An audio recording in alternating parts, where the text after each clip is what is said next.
Bismillahirrahmanirrahim. Assalamualaikum warahmatullahi wabarakatuh.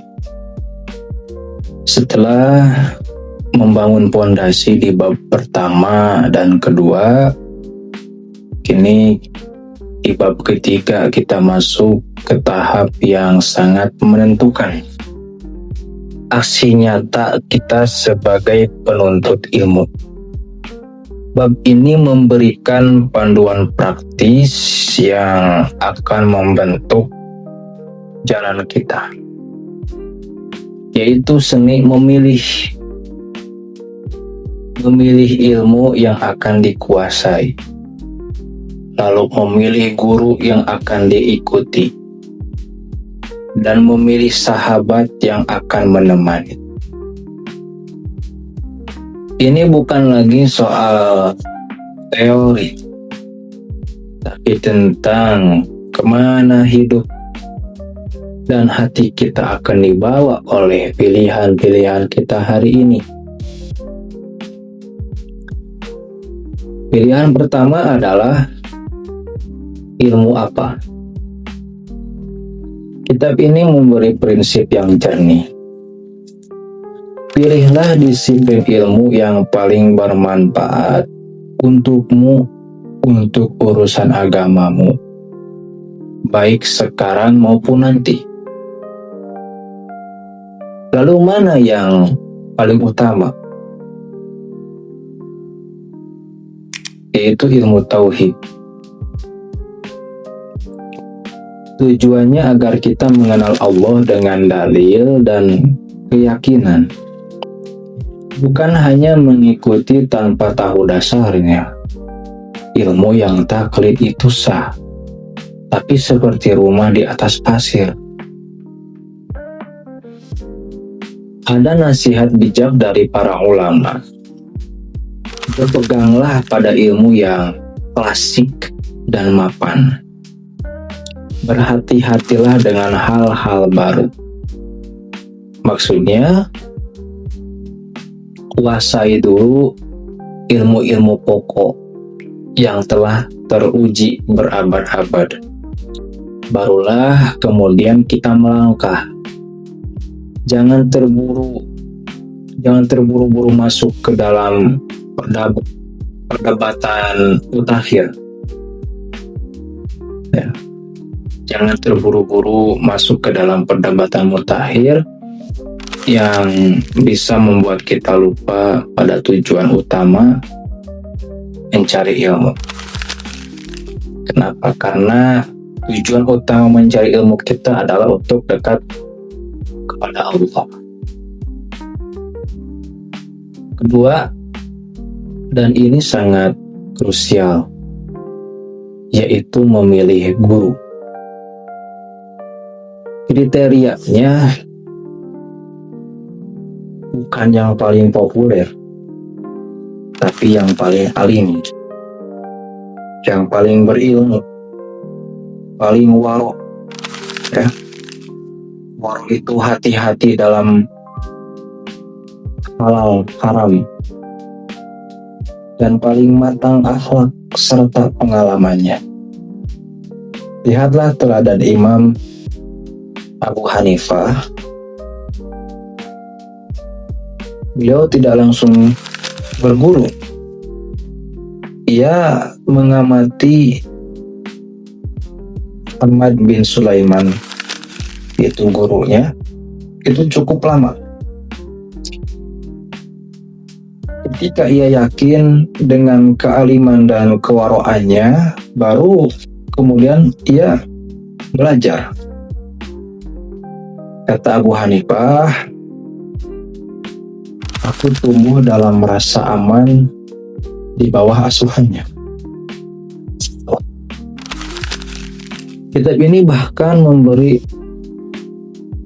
panduan yang ekstrim, yaitu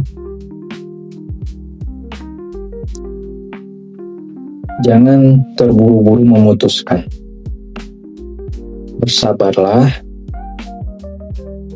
amati calon guru itu selama kira-kira 2 bulan. bisa lebih.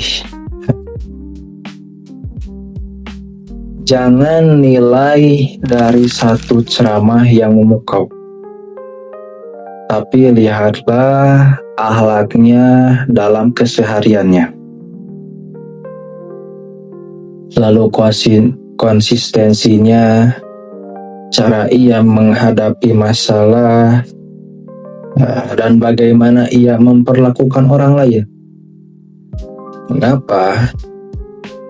Karena hubungan dengan guru bukan sekedar transfer data saja.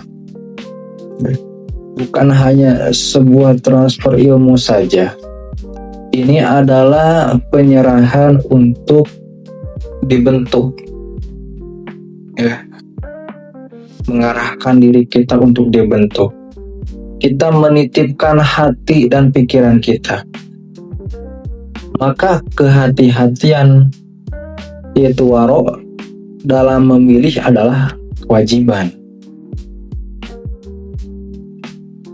Pembahasan ini yang selanjutnya membawa kita pada jenjang yang lebih dalam. Selain guru untuk ilmu lahir, ada jenjang khusus, yaitu untuk ilmu hati, yaitu seorang guru mursyid yang kamil mukamil. Apa bedanya? Guru mursyid adalah pembimbing rohani, mu'abir, yang tugas utamanya melihat penyakit-penyakit hati. Melihat penyakit-penyakit hati kita yang tersembunyi dan memberi obatnya. Beliau bukan sekedar memberitahu, tapi membimbing praktek penyucian jiwa, yaitu tazkiyatun nafsi. Mengapa kita membutuhkannya? Karena beliau adalah penerus rantai cahaya bimbingan spiritual, silsilah yang bersambung hingga Rasulullah Shallallahu Alaihi Wasallam. Dalam tradisi beliau adalah warasatul anbiya, pewaris nabi, yang senantiasa ada di setiap zaman. Ada di setiap zaman sebagai petunjuk. Jadi, mencari guru mursyid adalah keniscayaan bagi siapa yang serius ingin mendekatkan diri, ingin mendekatkan diri kepada Allah. Ini adalah perjalanan yang harus dimulai dengan niat yang tulus, kesabaran yang ekstra, dan doa yang tak henti-hentinya, tak putus-putus. Ketiga, kita lanjutkan, yaitu pilihlah sahabat dan lingkungannya. Pilih sahabat dan lingkungan. Prinsipnya sederhana, namun pengaruhnya luar biasa. Kamu akan menjadi seperti orang yang paling sering kamu temani. Kamu akan menjadi seperti orang yang paling sering kamu temui. Kitab ini mengutip syair yang sangat jelas. Tak perlu tanya tentang seseorang, tapi lihatlah saja siapa teman dekatnya. Peringatannya tegas, jangan berteman dengan orang pemalas. Pengaruh kebodohan terhadap kecerdasan itu cepat. Seperti bara yang ditaruh di abu, cepat padam. Dalam bahasa tasawufnya, pergaulan, suhbah, adalah madrasah hati yang paling nyata. Hati itu mudah terpengaruh.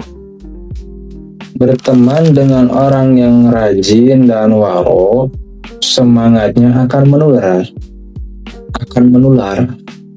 Sebaliknya, berteman dengan yang lalai akan melemahkan niat kita.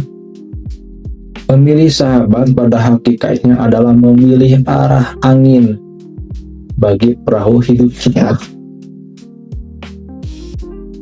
Jadi apa yang kita petik dari bab 3 ini?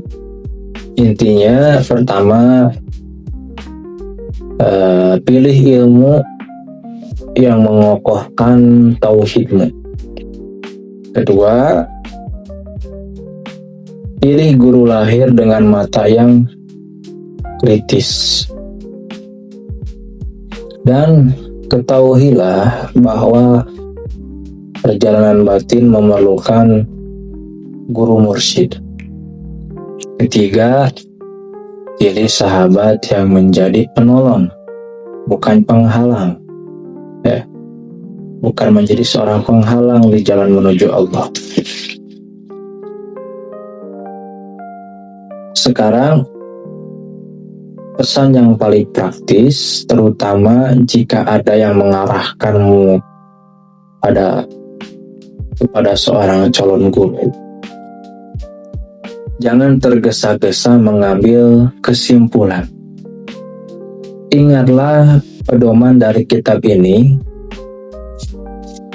bersamalah dan amatilah selama sekitar 2 bulan. Jangan hanya dari satu pertemuan, ya.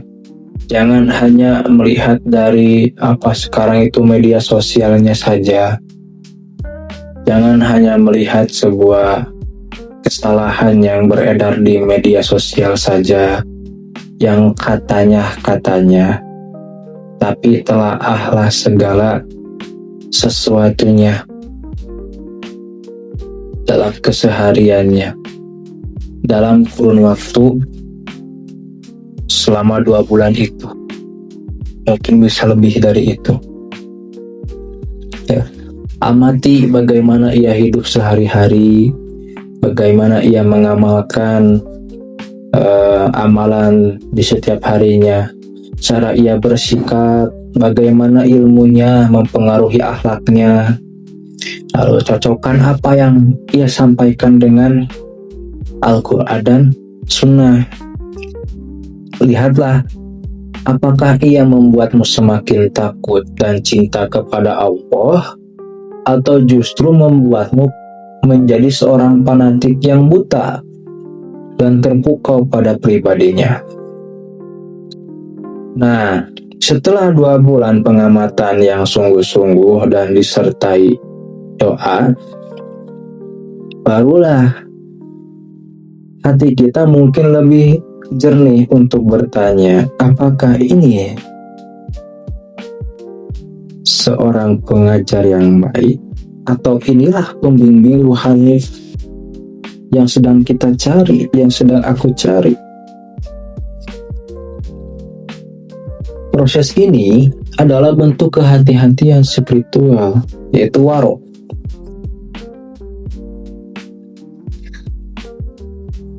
Ia melindungi kita dari penyesalan. Ya. Mari kita renungkan dari 3 pilihan besar ini: ilmu, guru, dan sahabat. Sudahkah pilihan-pilihan kita selama ini membawa kita pada cahaya, atau justru membawa kita pada kegelisahan yang sia-sia? Proses mencari, khususnya mencari guru mursyid, adalah proses yang suci. Ia memerlukan kesabaran, kerendahan hati, dan doa yang tak henti-hentinya. Sambil kita berikhtiar dan berdoa untuk dipertemukan dengan bimbingan yang hakiki, isilah waktu dengan mendekat pada Allah, meneladani Rasulullah SAW, dan bergaul dengan orang-orang soleh, ya, melalui karya-karya mereka. Percayalah, ketika seorang hamba berjalan dengan sungguh-sungguh dan hati-hati menujunya, dia akan mengirimkan pertolongan dan pembimbing tepat pada waktunya. Insya Allah kita lanjutkan perjalanan ini di bab berikutnya. Jangan lupa subscribe dan nyalakan notifikasinya. Ilmu fikih memerlukan guru. Penyucian hati memerlukan mursyid. Dan perjalanan panjang ini memerlukan sahabat yang soleh. Saya Wafa Fajar Thoriq Sofa. Kami undur diri. Assalamualaikum warahmatullahi wabarakatuh.